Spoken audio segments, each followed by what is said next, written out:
है, बवाल इसलिए है क्योंकि आप सेंटर ऑफ मास 8 लेक्चर 1.5 हफ्ता अप्रोक्सीमेटली हो गया, आप इसी के बारे में सोचे जा रहे, सैचुरेशन आता दिमाग में कई बार।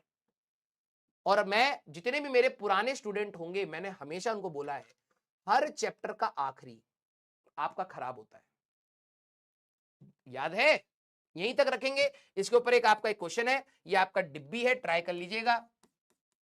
और फिर हमारे पास नेक्स्ट क्लास में हम लोग अपने कोलिजन्स वाले पार्ट पर जाएंगे, ठीक है? याद है? जो बच्चे शायद मेरे से पहले नहीं पढ़े, मैं उनको याद दिला देता हूं। यूनिट्स एंड मेजरमेंट्स का लास्ट पार्ट आपका vernier calliper, screw gauge, errors होता है, वो कठिन आपको लगता है, ठीक है? लॉज ऑफ मोशन में लास्ट पार्ट आपका सूडो फोर्स जनरली हम लोग पढ़ाते हैं, कई बच्चों को वो कठिन लगता है, ठीक है?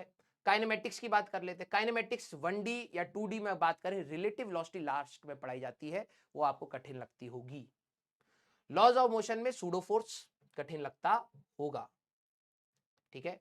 फ्रिक्शन में लास्ट पार्ट आपका 2 ब्लॉक सिस्टम जो भी हमारा रह रहा है, वो आपको कठिन लगता होगा। सर्कुलर मोशन में भी लास्ट पार्ट में अगर आप देखें तो हमारे पास डायनेमिक्स वाला पार्ट आता है, सेंट्रीफ्यूगल फोर्स जहां पर हम लोग बात करते हैं, ब्लॉक ऊपर गया नीचे गया, उसकी चीजें आपको कठिन लगती होंगी। वर्क एनर्जी थ्योरम में अगर हम लोग वर्क एनर्जी वाले पार्ट में बात करें, लास्ट पार्ट आपका पावर वाला पार्ट होता है, जिस पर आपकी प्रैक्टिस कम है, सवाल आपको कठिन लगते होंगे। सेंटर ऑफ मास में लास्ट पार्ट, अगर सेंटर ऑफ मास की बात करें तो यही हमारे पास सीएम फ्रेम आता है, सेंटर ऑफ मास फ्रेम, ये आपको कठिन लगेगा। कोलिजन में लास्ट पार्ट ऑब्लिक कोलिजन का है, कठिन लगेगा।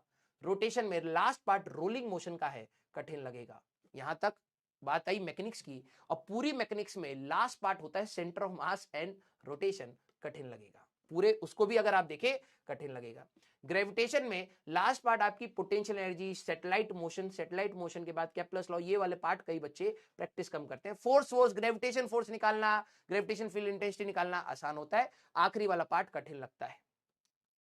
हमारे पास सॉलिड्स पार्ट में स्ट्रेस स्ट्रेन सबको समझ आ रहा है, ग्राफ बिल्कुल मस्त समझ आ रहा है। एनर्जी डेंसिटीज के ऊपर सवाल आपने नहीं लगाए, कठिन लगेगा।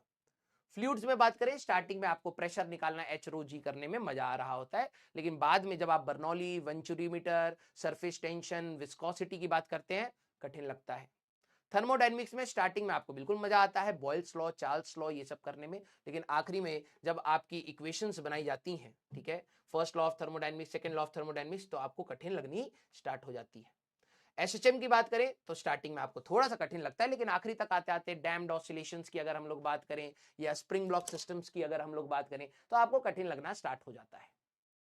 वेव्स की बात करें तो स्टार्टिंग में कोई दिक्कत वाली बात नहीं है, लेकिन आखिरी में आते आते अगर आप बात करें तो हमारे पास प्रेशर वेव बनाना, प्रेशर वेव, हमारे पास वेलोसिटी इन स्ट्रिंग के हमारे पास क्वेश्चंस, वो कठिन लगने स्टार्ट हो जाते हैं। 11th की सेकंड पार्ट की अगर मैं बात करूं तो स्टार्टिंग से लेकर अगर आपको जो सबसे टफ चैप्टर लगते हैं, that is SHM and waves, again the last part, ठीक है? इलेक्ट्रोस्टैटिक्स में आ जाते हैं। इलेक्ट्रोस्टैटिक्स में स्टार्टिंग में बिल्कुल मजा आ रहा होता है, आखिरी में आपके गॉस लॉ के अर्थिंग वाले सवाल, इंडक्शन वाले सवाल नहीं हो पाते। कैपेसिटर्स में आ जाते हैं, स्टार्टिंग में आपको सीरीज एंड पैरेलल बिल्कुल मस्त समझ आ रहा होता है, लेकिन बाद में आते आते आखिरी में जब charge sharing between the capacitors की बात होती है, ठीक है, और हमारे पास स्फेरिकल कैपेसिटर्स की अर्थिंग वर्थिंग की बात होती है, टाइम टाइम फिक्स हो जाता है। करंट इलेक्ट्रिसिटी सर मजेदार चैप्टर होता है, स्टार्टिंग में सीरीज एंड पैरेलल करने में, I equal to n A VD लगाने में मजा आ रहा होता है, लेकिन पोटेंशियोमीटर के सर सवाल नहीं होते।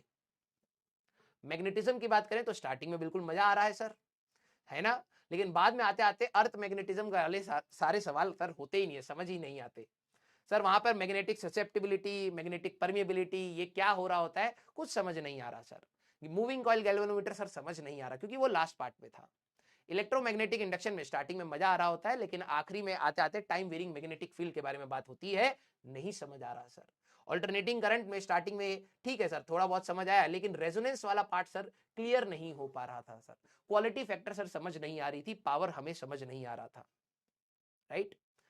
अगर मैं इस पूरे पार्ट में बात करूं, इलेक्ट्रोस्टैटिक्स आसान लगेगा, ईएमआई एसी आपको कठिन लगता होगा, लास्ट पार्ट। फिर ऑप्टिक्स में ऐसी अगर करते चले जाओगे, हमेशा आपको हर चीज का लास्ट पार्ट में रोना आता ही है ना? क्यों डरा रहे हो? डरा नहीं रहा हो, रियलिटी बता रहा हूं। और ऐसा नहीं है कि ये मैंने आपसे सीखी, ये मैंने खुद से सीखी, ये मेरा ही है, ठीक है?